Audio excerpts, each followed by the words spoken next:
Ada shalom semuanya. Senang bersama dengan saudara. Ya.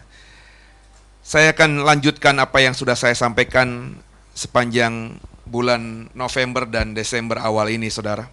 Ya. Masih ada 2 eksposisi tentang antikristus yang belum saya selesaikan. Di minggu ini saya akan coba menyelesaikan eksposisi saya tentang antikristus yang terdapat dalam kitab Wahyu. Ya.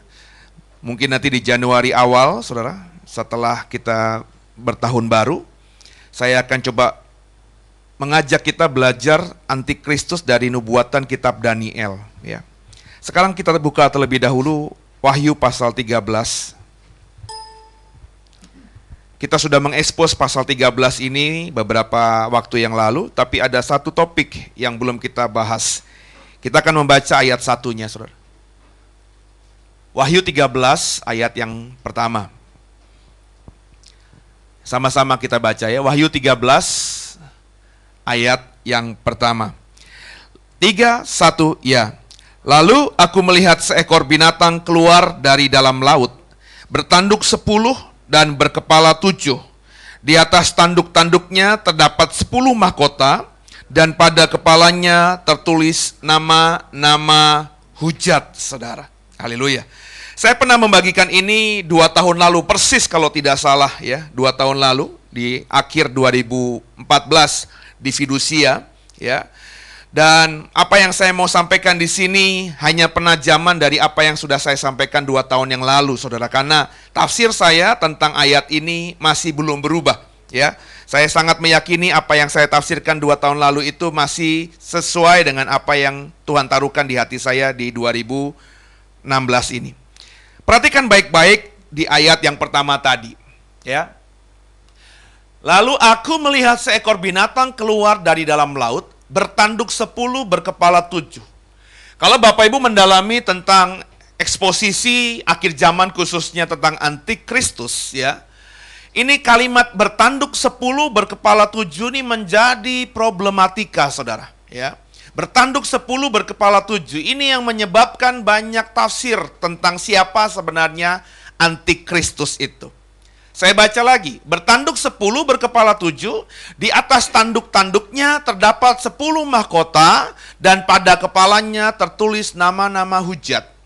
Fakta Alkitab dalam pasal 13 ayat 1 mengatakan, binatang itu bertanduk 10, masing-masing tanduk memiliki mahkota, dan binatang itu juga berkepala 7.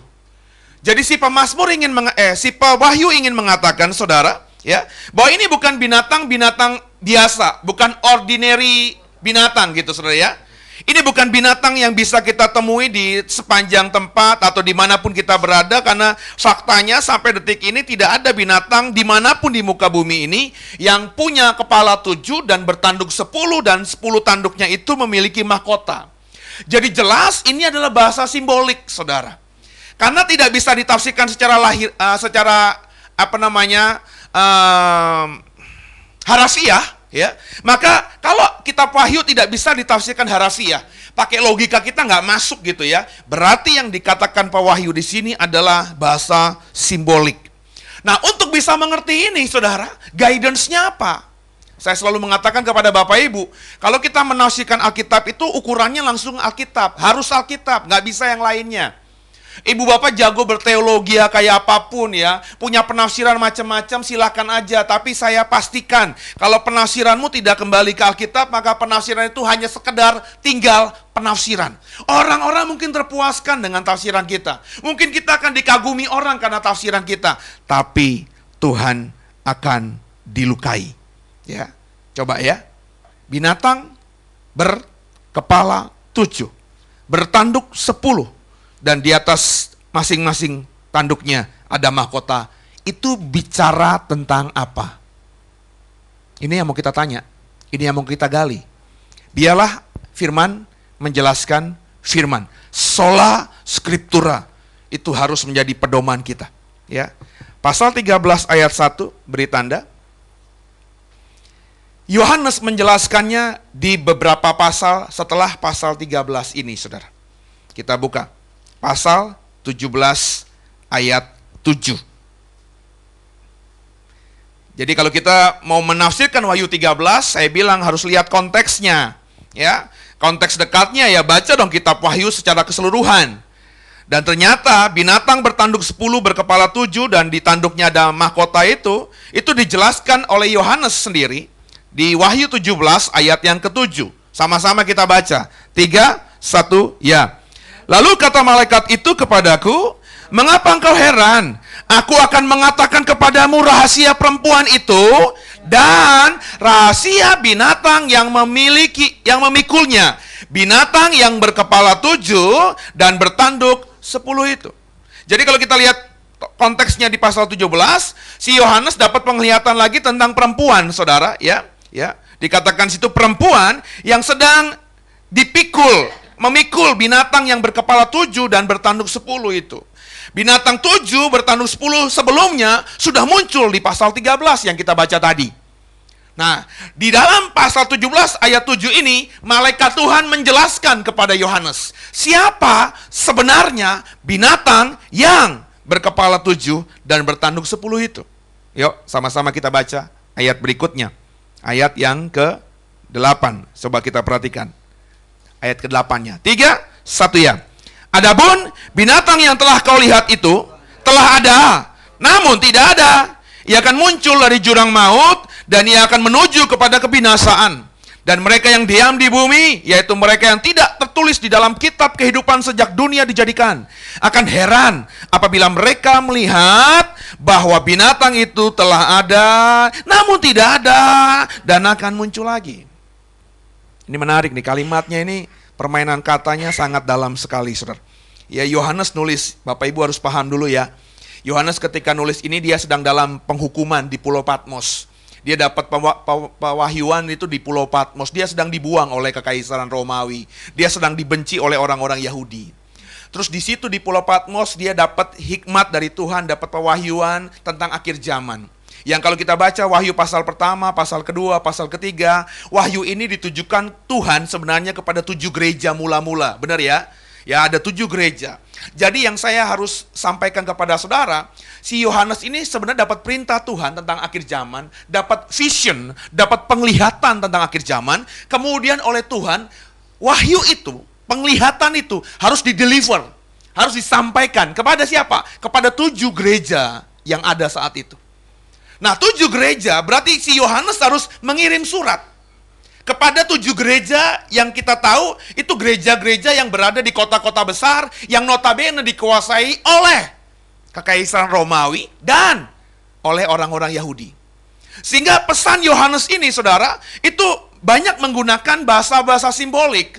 Supaya apa? Supaya jika nantinya, ya ini dengan hikmat Tuhan, sampai utusannya itu ke Efesus, terus tiba-tiba kalau ditangkap oleh Kekaisaran Roma, ditangkap oleh orang-orang Yahudi, baik yang menangkap itu tidak mengerti apa yang sedang mau disampaikan Yohanes kepada gereja mula-mula itu. Saya percaya, saudara, inilah yang membuat akhirnya problematika tentang wahyu ini sampai terus berkelanjutan sampai akhir zaman.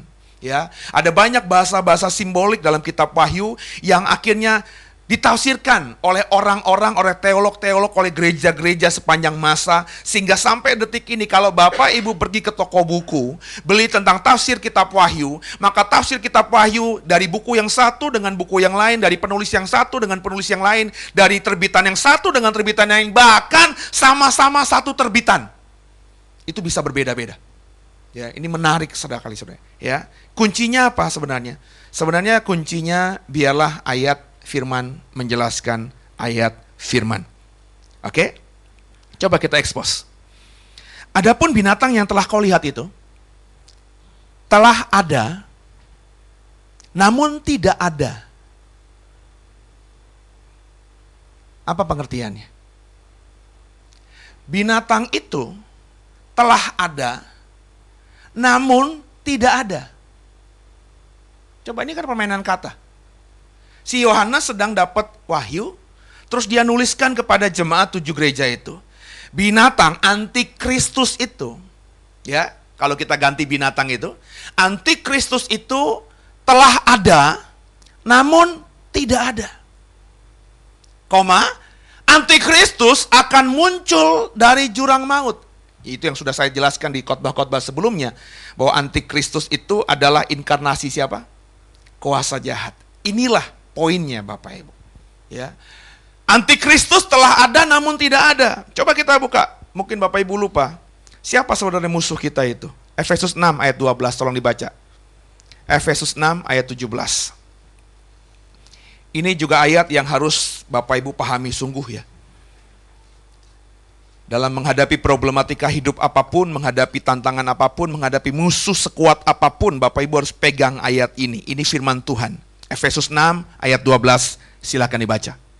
Karena perjuangan kita bukanlah melawan darah dan daging, tetapi melawan pemerintah-pemerintah, melawan penguasa-penguasa, melawan penghulu-penghulu dunia yang gelap ini, melawan roh-roh jahat di udara. Yang mau saya sampaikan di sini, dengan kalimat Yohanes tadi di Wahyu 17, bahwa binatang itu telah ada, namun tidak ada. Si Yohanes sebenarnya ingin mengatakan bahwa binatang itu secara spirit, secara roh, itu memang sudah ada. Dan dalam penjelasan Paulus kepada jemaat di Efesus, bahwa perjuangan kita, ya, musuh kita, lawan kita, bukanlah darah dan daging, tapi melawan pemerintah-pemerintah, bukan pemerintahan daging, koma, melawan penguasa-penguasa, bukan penguasa daging, koma, melawan penghulu-penghulu dunia yang gelap ini, bukan penghulu-penghulu dunia daging, koma, tapi melawan roh-roh jahat di udara. Yang saya mau katakan bahwa sebenarnya saudara, antikristus itu secara fisik memang manusia. Sama seperti saya bilang, Satan tuh kerjaannya copy paste pekerjaan Tuhan.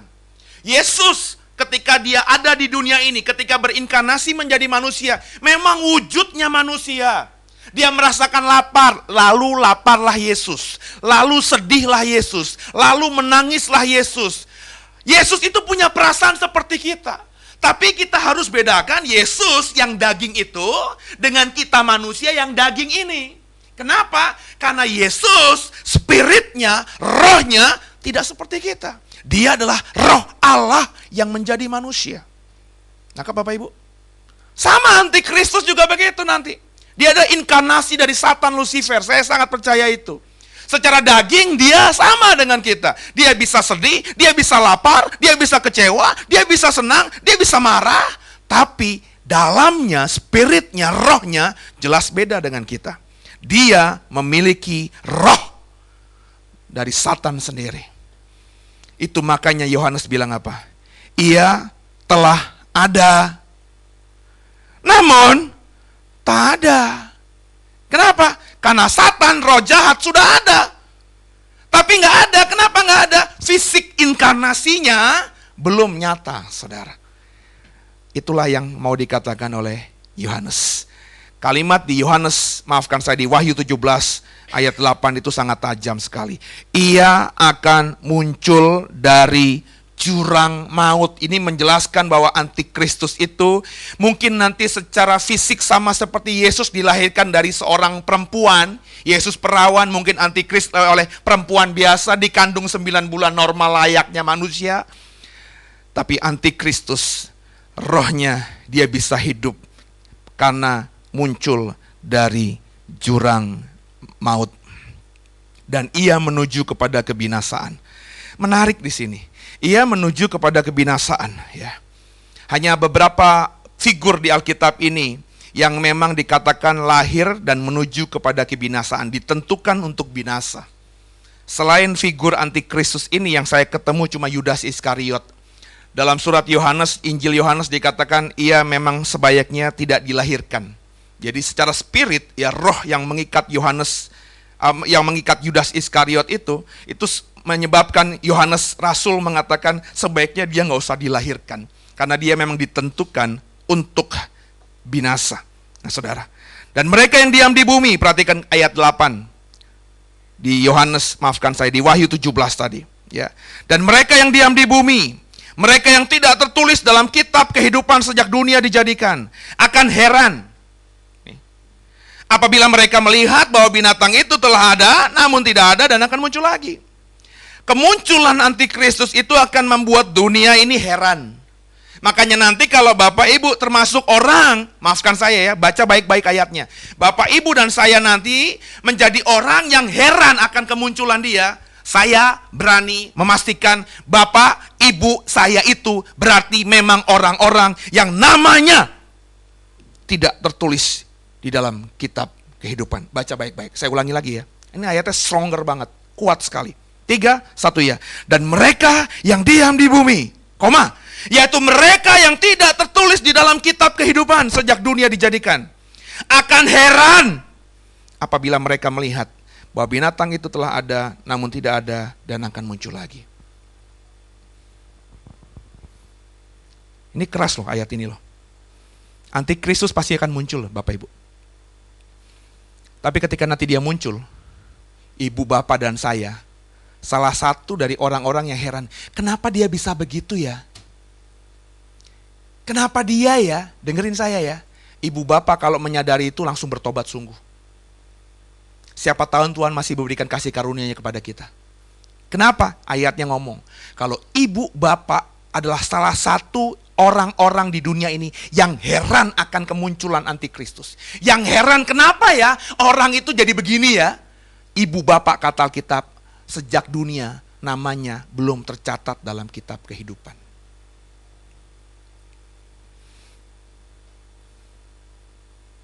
Ini salah satu dari nanti sekian banyak. Saya akan nanti lebih fokus pada mulai 2017. Saya akan buat kelas tentang kehidupan kekal. Yang saya mau katakan di sini Bapak Ibu, ini ayat salah satu yang harus Bapak Ibu perhatikan.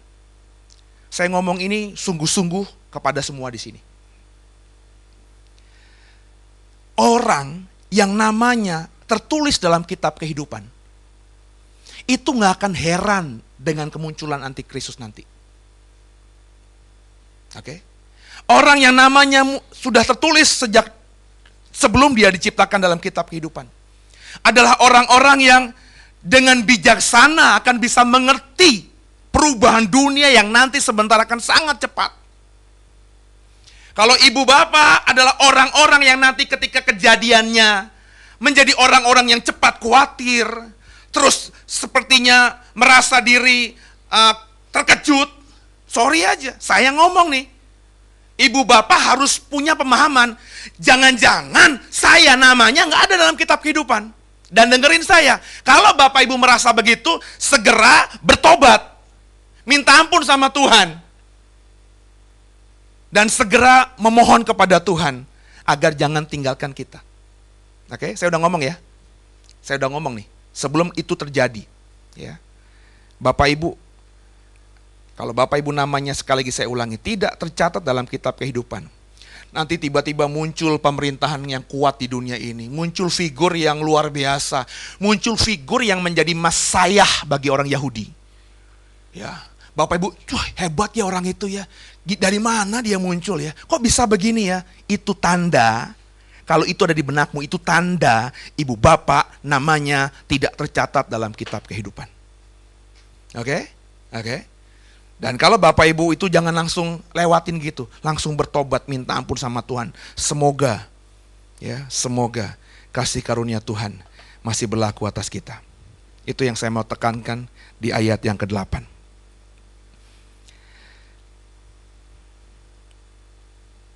Ayat 9. Wahyu 17. Kembali, sudah saya tekankan di beberapa seri sebelumnya. Yang penting di sini ialah akal yang mengandung hikmat. Ingat gak? Saya pernah expose ini di Wahyu 13 ayat 18. Coba dibuka dulu, nanti beri tanda di sini. Wahyu 13 ayat 18, itu kalimatnya mirip. Dalam bahasa Yunaninya itu sama kata yang digunakan. Wahyu 13 ayat 18. Yang penting di sini ialah hikmat. Barang siapa yang bijaksana. Hikmat dan bijaksana di Wahyu 13 ayat 18 itu menggunakan kata Yunani yang sama yang digunakan di Wahyu 17 ayat 9. Yang penting di sini ialah akal yang mengandung hikmat. Hikmatnya sama, cuma kalau di Wahyu 17 menggunakan terjemahan Indonesia akal, dalam Wahyu 13 menggunakan terjemahan Indonesia bijaksana. Tapi kata dalam bahasa Yunaninya sama. Hikmat itu menggunakan kata Yunani sosia, ingat ya, orang yang berhikmat, ya, orang yang memahami pengertian yang luar biasa. Hikmat itu juga bisa dipersonifikasikan. Saya pernah ngomong itu, sebab dalam bahasa Yunaninya sosia itu dalam terjemahan Inggris bisa diterjemahkan dengan kata hikmat, tapi hanya besar. Hanya besar. H besar itu hikmat. H besar itu adalah hikmat yang dipersonifikasikan. Saya sudah kasih ayatnya. Hikmat yang dipersonifikasikan itu bicara mengenai Yesus. Jadi yang penting di sini adalah Yesus hidup, punya pengenalan tentang Yesus, ya. Sedangkan akal di pasal 17 atau bijaksana di pasal 13 itu menggunakan kata Yunani nous. Nous itu bisa akal budi, bisa hikmat, bisa bijaksana dan lain sebagainya, Saudara. Ya, ayo sama-sama kita memahami. Sekali lagi, Wahyu Yohanes mengatakan yang penting di sini adalah akal. Akal di sini nous, yang juga bisa berarti bijaksana, ya. Dan hikmat. Hikmat itu apa? Yesus. Maka saya selalu, kalau ada orang nafsirin kitab Wahyu, orang itu baru 1-2 tahun bertobat, terus misalnya dia punya pengalaman kesaksian begitu ya tentang akhir zaman, saya tidak terlalu mempercayainya, Saudara. Ya. Kenapa? Karena jelas berkali-kali Yohanes sudah mengingatkan, yang penting di sini akal, bukan cuma akal, bukan kepintaran, tapi adalah hikmat. Hikmat itu penekanannya adalah hikmat yang dipersonifikasikan Yesus, pengenalan akan Yesus. Karena sepanjang pengetahuan saya nggak mungkin orang baru 1 tahun bertobat, 2 tahun bertobat, pengenalan akan Yesus itu lebih dalam daripada orang yang sudah mengenal Yesus atau sudah bertemu dengan Yesus atau sudah tahu tentang Yesus bertahun-tahun. Ya. Pengenalan itu butuh waktu. Ya. Perhatikan ayat 9-nya. Yang penting di sini ialah akal yang mengandung hikmat. Ketujuh kepala itu dijelaskan loh di kitab Wahyu 17 ini. Jadi nggak usah ditafsirin macam-macam. Ketujuh kepala di Wahyu 13 itu A, B, C, D, E, nggak usah diterjemahkan kok, ditafsirkan kok oleh Wahyu sendiri. Ketujuh kepala itu ialah 7 gunung. Oke? Nah, 7 gunung ini menarik. Ya, sebab kalau Bapak Ibu menggeluti dunia akhir zaman, 7 gunung ini ditafsirkan oleh banyak teolog, ya. 7 gunung yang mengelilingi kota Roma. Itu jadi kota Roma itu ada salah satu sebutannya adalah kota yang dikelilingi oleh 7 gunung. Itu makanya banyak ahli teolog yang menafsirkan akhir zaman, terutama antikristus, itu mengatakan bahwa antikristus itu adalah orang yang berkuasa di kota Roma. Nggak perlu saya jelaskan dong, orang yang berkuasa di kota Roma itu siapa? Ada negara di dalam kota Roma, Bapak Ibu nggak perlu saya jelaskan. Tapi saya sebagai hamba Tuhan, penafsir yang berdiri di mimbar ini, tidak mengatakan itu. Karena 7 gunung di sini tidak titik, itu koma. Perhatikan baik-baik. Ya. Orang selalu berhenti pada titik seolah-olah. Ketujuh kepala itu 7 gunung. Oh, satu-satunya kota di dunia ini yang dikelilingi 7 gunung cuma kota Roma. Makanya kota Roma disebut kota yang dikelilingi 7 gunung. Wah, kota Roma itu ada satu negara. Ya. Negara yang sekarang ini pemimpinnya adalah pemimpin umat terbesar di dunia. Ya. Itu berarti antikristus. Ya. Ingat, itu belum titik, itu koma. Kalau baca Alkitab itu harus benar-benar dilihat. Ya. Golnya bukan 7 gunung, koma. Yang di atasnya perempuan itu duduk, ayat 10. Oke? Ketujuhnya adalah juga 7 raja. Nah, itu poinnya. Jadi rupanya binatang yang punya 7 kepala tadi adalah binatang yang kata Yohanes sebenarnya adalah 7 raja. Jadi 7 raja itulah yang dibahasakan simbolik oleh Yohanes di pasal 8 tadi, binatang yang memiliki kepala 7 raja. Coba ayat 10, lanjut lagi, ya. 5 diantaranya sudah jatuh, ya. Yang 1 ada, dan yang lain belum datang. 5 sudah jatuh, 1 ada, berarti 5 tambah 1, 6, ya. Yang 1 belum datang, 7 plus, benar ya. Inilah 7 kepala itu. Yang kata Yohanes sebenarnya 7 raja, ya. Dan jika ia datang, raja yang belum datang itu, ia akan tinggal, bahasanya seketika aja. Seketika aja. Ini kunci juga, ya. Nah, sekarang kita mau coba dalami di ayat 10 ini. 5 raja yang sudah jatuh, 1 raja yang ada, dan yang 1 raja yang belum datang itu siapa? Sekali lagi, bacanya harus pakai bacanya Yohanes. Yang nulis ini tuh Yohanes, bukan pendeta Seno, bukan juga orang-orang lain. Kalau ini saya tafsirkan semau saya sendiri, 7 raja itu bisa saya tafsirkan macam-macam. Bisa saya bilang, ini berarti presiden Indonesia, karena Indonesia sudah punya 7 presiden. Benar nggak? Benar nggak? Ya, bisa kan? Soekarno, Soeharto, Habibie, terus siapa lagi? Gus Dur, Megawati, ya, SBY, ya mungkin ya SBY kan baru jatuh nggak kehitung, ya. Yang 1 akan muncul, Jokowi. Ya. Bisa kita tafsirkan gitu nggak? Bisa. Tapi ingat, yang nulis di sini bukan si Seno, tapi Yohanes. Maka Yohanes ini harus kita pahami.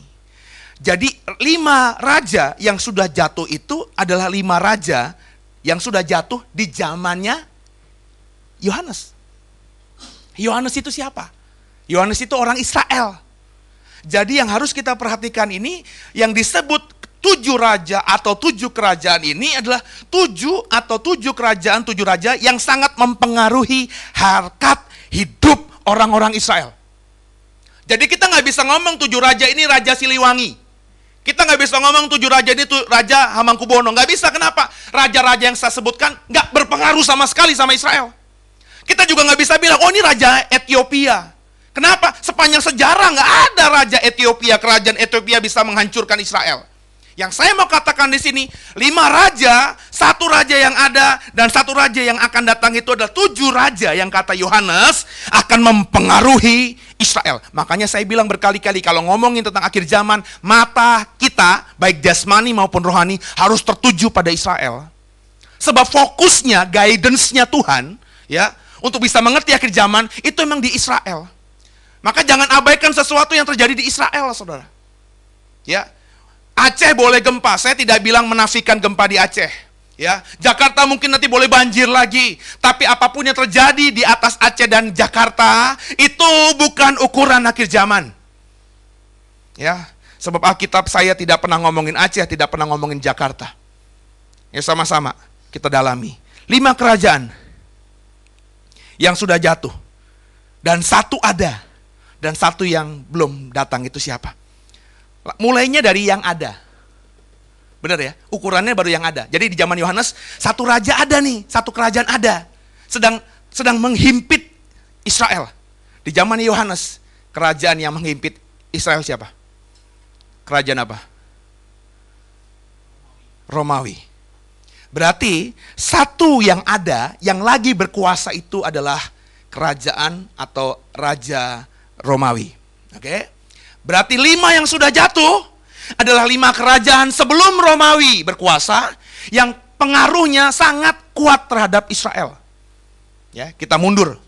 Pertama, Yunani sebelum Romawi. Ingat, Yunani itu juga yang membuat akhirnya Israel luluh lantak.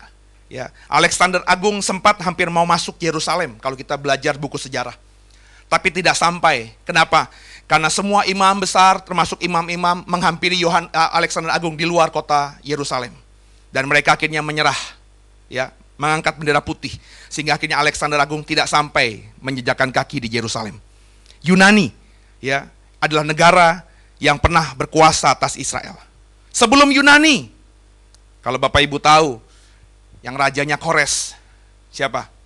Media Persia. Oke? Media Persia adalah kerajaan yang juga sangat mempengaruhi Israel. Ya, sebelum Media Persia, kerajaan Babilonia, Nebukadnezar. Nebukadnezar ini dan Babilonia adalah negara yang benar-benar menghancurkan Israel. Kenapa? Di zaman mereka lah Yerusalem hancur, Bait Allah Salomo hancur. Oke? Sebelum Babilonia menguasai Israel, negara apa lagi? Negara keempat, negara Syria, negara Aram, Bapak Ibu. Itu sangat luar biasa. Itu bahasa Aram, ya, sampai akhirnya menjadi bahasa yang dipakai di zaman perjanjian baru oleh orang-orang Yahudi. Bahasa Aram itu sekarang bahasa modernnya bahasa Arab, saudara. Jadi bahasa Aram dan bahasa Arab itu beda-beda tipis. Bahasa Aram mungkin tidak lagi digunakan dalam kehidupan orang-orang di dunia ini, tapi bahasa Arab masih dipakai sekarang. Nah, sebelum Babilonia, Syria, Aram ada di Alkitab. Raja terkenalnya Ben-Hadad, ya, Bapak Ibu baca di dalam kitab raja-raja, Raja Aram, Raja Syria, ya, itu menguasai Israel. Dan yang terakhir, 5 kerajaan terakhir yang sangat mempengaruhi Israel selain sebelum Syria adalah Mesir. Bapak Ibu tahu dong, Mesir dengan Firaunnya. Jadi kalau Bapak Ibu runtut belajar dari kitab Kejadian Keluaran, ya, itu Israel pertama hancur karena Mesir. Habis lewat Mesir, ketemu Aram atau Syria. Habis ketemu Aram, Syria, ketemu Babilonia. Ketemu Babilonia, ketemu Media Persia. Habis ketemu Media Persia, ketemu Yunani. Semua 5 kerajaan ini di zaman Yohanes hidup sudah hancur. Oke? Satu ada. Apa? Romawi masih berkuasa. Nah, satu lagi belum datang. Nah, yang belum datang ini kerajaan apa? Ini menarik untuk didalami. Saya udah pernah ngomong di 2014.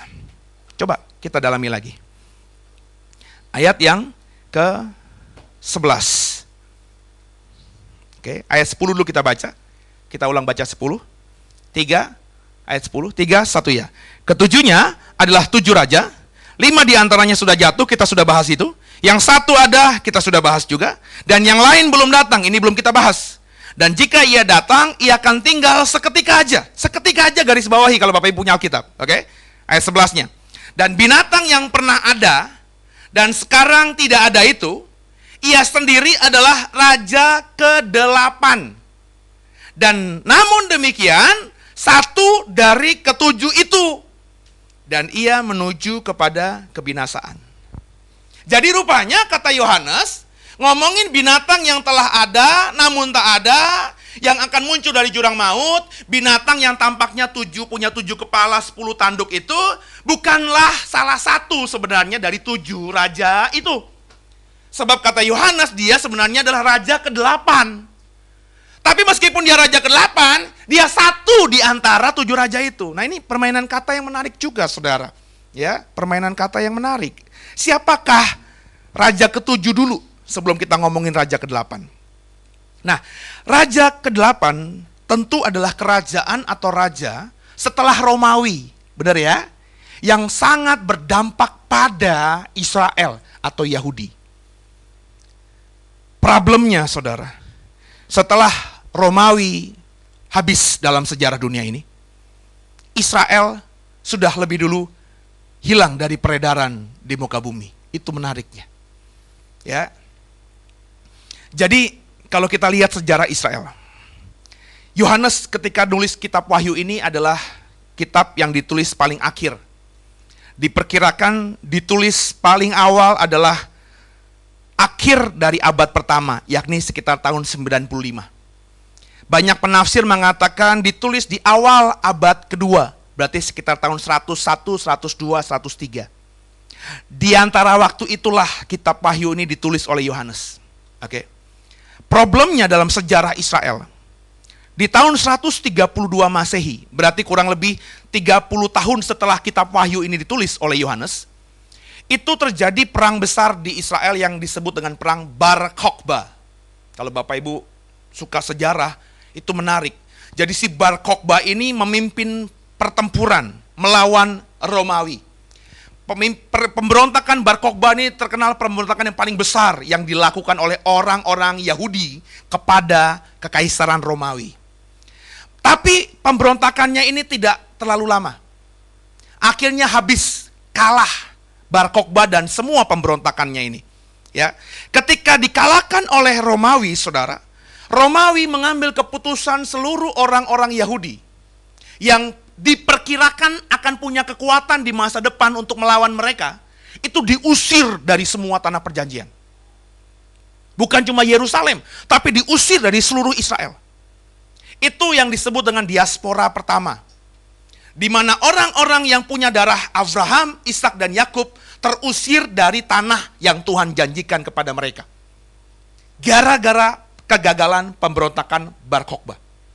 Mereka tercerai-berai. Oke, 132 Masehi. Kemudian saudara, di tahun 628 Masehi, ternyata masih ada sisa-sisa, ini ingat ya, durasi waktunya 500 tahun nih, dari tahun 132 pemberontakan Bar Kokhba, terus seluruh Israel yang punya kemampuan, kekuatan diusir dari tanah perjanjian. 500 tahun kemudian, tahun 628 Masehi, di zaman Kaisar Heraklius, ya, itu ada lagi pemberontakan. Mungkin orang-orang Israel yang ketika kekaisaran Romawi semakin runtuh dan runtuh dan runtuh, kembali lagi, ya, kembali lagi ke Israel, beranak pinak. Ingat durasi waktunya 5 abad, cukup panjang, ya, menjadi kekuatan lagi. Mereka memberontak lagi dan akhirnya diusir, dihancurkan oleh Kaisar Heraklius, ya. Dan itulah diaspora yang paling parah, di mana seluruh orang Israel, seluruh orang yang diperkirakan punya darah Yahudi, itu tidak boleh lagi menjejakkan kaki di tanah Palestina. Benar-benar diaspora. Itu makanya tercerai-berai sampai ke ujung-ujung dunia. Bangsa Israel yang dijanjikan Tuhan memiliki menjadi hak waris dari tanah perjanjian, akhirnya nggak ada lagi sejak tahun 628 Masehi. Yang menduduki tanah perjanjian sejak tahun 628 Masehi adalah orang-orang asli Palestina yang tidak punya darah Yahudi. Siapa itu? Salah satunya orang-orang yang punya darah Palestina. Oke? Akhirnya mereka lah yang mengakui tanah itu tanah milik nenek moyang mereka. Itu makanya ketika tahun 40-an Israel menganggap diri mereka sebagai bangsa merdeka, bangsa Palestina yang sudah ribuan tahun menduduki tanah itu nggak terima. Tapi karena mereka tidak punya kekuatan uang, finansial, dan janji Tuhan, mereka memang kalah akhirnya. Inilah sejarah, saudara. Nah, yang saya mau katakan, setelah tahun 628 Masehi, oke, nggak lama kemudian, satu agama muncul di muka bumi ini. Agama yang sangat cepat, yang kita sebut dengan agama Islam. Oke, agama Islam ini luar biasa berpengaruh di tahun-tahun itu. 600, 700, 800, 900, 1000, 1100. Itu boleh jadi selama 600 tahun peradaban dunia itu sangat dipengaruhi oleh budaya Islam. Itu yang saya mau katakan. Artinya apa? Artinya kita lihat sejarah di tahun 1187 itu Sultan Salahuddin itu benar-benar menguasai Yerusalem. Akhirnya seluruh rumah-rumah ibadat, seluruh gereja yang sudah ada di tanah Palestina, baik di Israel maupun di tanah, baik di Yerusalem maupun di tanah Israel lainnya, itu dirubah menjadi masjid. Bapak Ibu harus paham sejarah itu. Oke? Sejak tahun 1187, Yerusalem, tanah Palestina, takluk oleh Sultan Salahuddin dalam perang salib. Kristen kalah, Yahudi udah nggak ada. Ingat, Yahudi sejak tahun 628 sudah nggak ada lagi di tanah Palestina. Yang adalah orang-orang Palestina, Orang Palestina ini siapa? Orang-orang yang pastinya beragama Kristen, Bapak Ibu. Kenapa? Karena Islam kan baru muncul tahun 600 sekian. Berarti ketika orang-orang Yahudi diusir oleh Kaisar Heraklius, ya, dari tanah Palestina, yang menduduki itu penduduk asli. Orang yang beragama apa? Ya beragama Kristen. Kenapa? Karena sejak abad keempat, agama Kristen sudah menjadi agama resmi pemerintahan Kaisaran Roma. Jadi orang-orang Palestina yang Kristen itu, akhirnya ketika Islam masuk, berubah kepercayaan. Nangkap Bapak Ibu? Akhirnya yang menguasai adalah orang-orang Islam kepada Yerusalem dan seluruh tanah Palestina. Sejak saat itu, yang namanya bangsa Yahudi cuma sekedar tinggal sejarah. Oh, dia orang Yahudi, tapi nggak punya kewarganegaraan. Oh, dia keturunan Abraham, Yakub, Ishak, tapi nggak punya jati diri sebagai warga negara. Hilang negara Yahudi dalam peredaran dunia. Nah, saudara, yang menarik, meskipun negara Yahudi hilang dari peradaban dunia, tiba-tiba muncul kehebohan di abad modern. Bapak Ibu boleh lihat sejarah dunia, uji omongan saya. Sejak tahun 600 sampai tahun yang mau saya sebutkan ini, nggak pernah ada sejarah dunia yang mencatat terhadap penistaan, penekanan, penghancuran kepada ras Yahudi.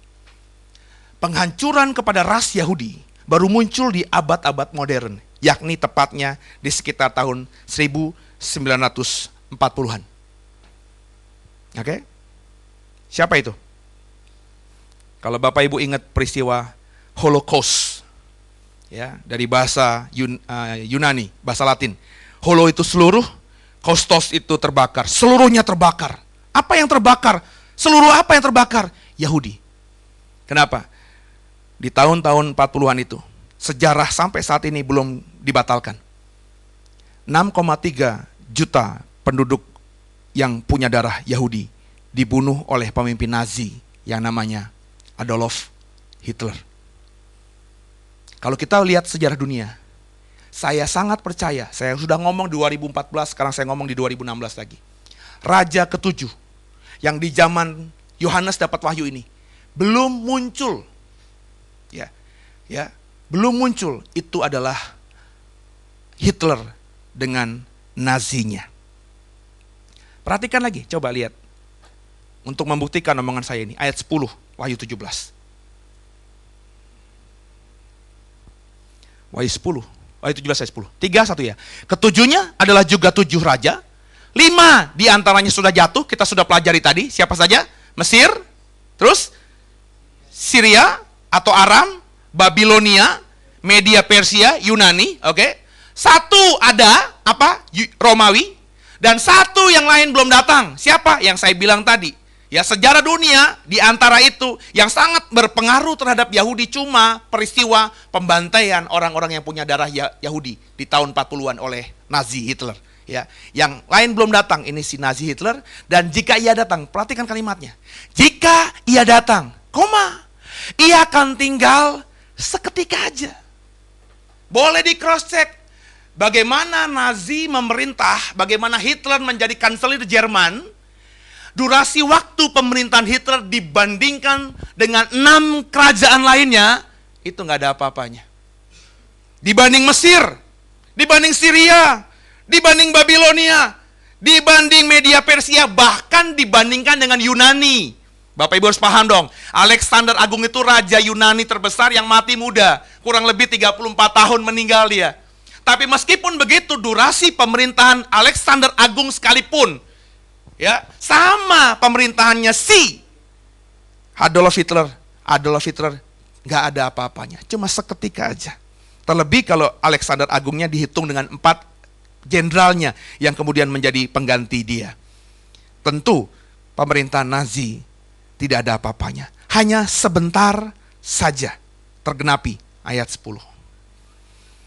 Nah saudara, kita sudah bahas 7 tanduk itu.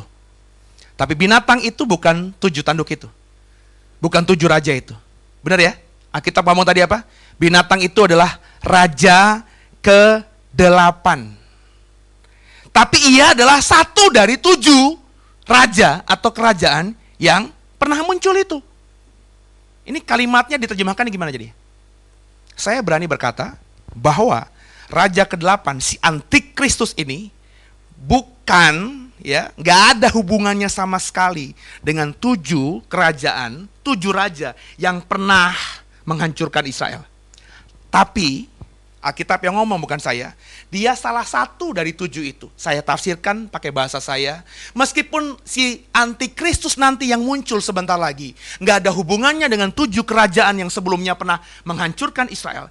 Tapi dia mewarisi, dia memiliki satu spirit yang kuat dari 7 kekaisaran itu. Sekarang ini, sekali lagi ya, saya ngomong dihubungkan dengan konteks 2016. Di 2016 akhir ini, oke, saya berkata antikristus itu mungkin di depan mata kita.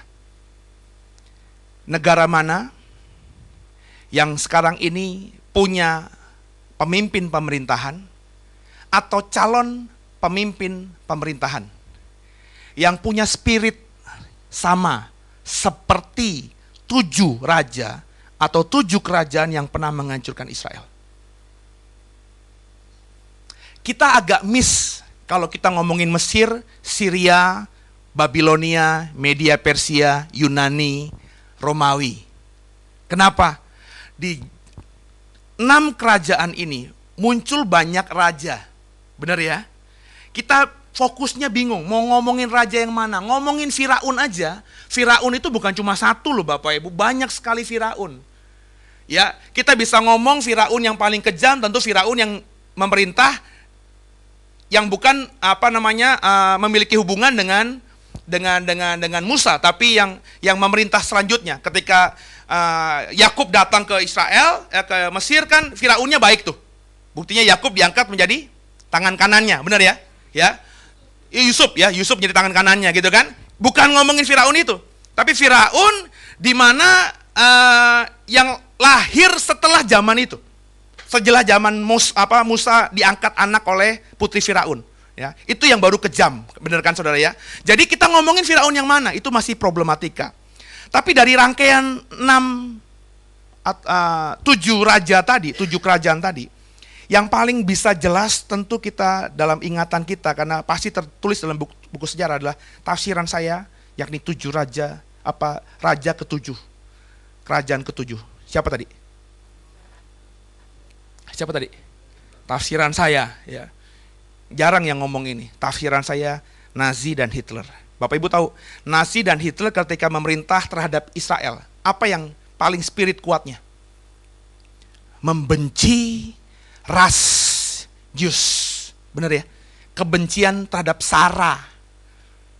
Kenapa? Karena Hitler merasa rasnya dia. Ini Sarah, ngomongin Sarah nih. Ya, bagi Hitler dan Nazi, ras Arya, ya, rasnya Jerman itu lebih hebat daripada rasnya orang-orang Yahudi. Tapi karena seluruh dunia pemimpinnya dikuasai oleh ras Yahudi, maka dia membunuh semua orang yang punya darah Yahudi itu. Di zamannya Hitler, yang tafsiran saya adalah raja ke-7 ini, yang paling muncul berdekatan dengan Israel adalah kebencian terhadap Israel, kebencian terhadap ras Israel. Ngomongin S-A-R-A. Raja ke-8 bukan 7 raja itu, tapi salah satu dari dia. Saya mengatakan raja ke-8 gak ada hubungannya dengan Mesir, Syria, Babilonia, Media Persia, Yunani, Romawi. Nggak ada hubungannya, ya. Bahkan sama raja ke-7 sama Jerman Nazi nggak ada hubungannya. Tapi raja ke-8 sebentar yang muncul punya spirit yang sama. Saya tanya, di 2016 akhir ini, negara yang dipimpin oleh presiden, perdana menteri, penguasa atau calon pemimpin presiden, penguasa yang memiliki spirit kebencian terhadap Sarah, udah bisa nebak dong? Dihubungkan dengan khotbah saya tentang Gog dan Magog. Benar dong? Sampai sekarang, sebelum saya khotbah ini, saya tadi browsing lagi di internet. Ya, bagaimana calon presiden terpilih yang sekarang ini, ya, itu begitu membencinya, sehingga ketika dia menunjuk, Bapak Ibu nggak perhatikan ya, dia nunjuk menteri-menterinya, itu yang punya pengaruh memang mendukung. Perundang-undangan kebijaksanaan politik presiden terpilih yang saya mau maksudkan ini juga sangat keras ya. Tidak suka dengan warga pendatang. Oke? Ngomongin dunia Islam, dia belum menarik ucapannya.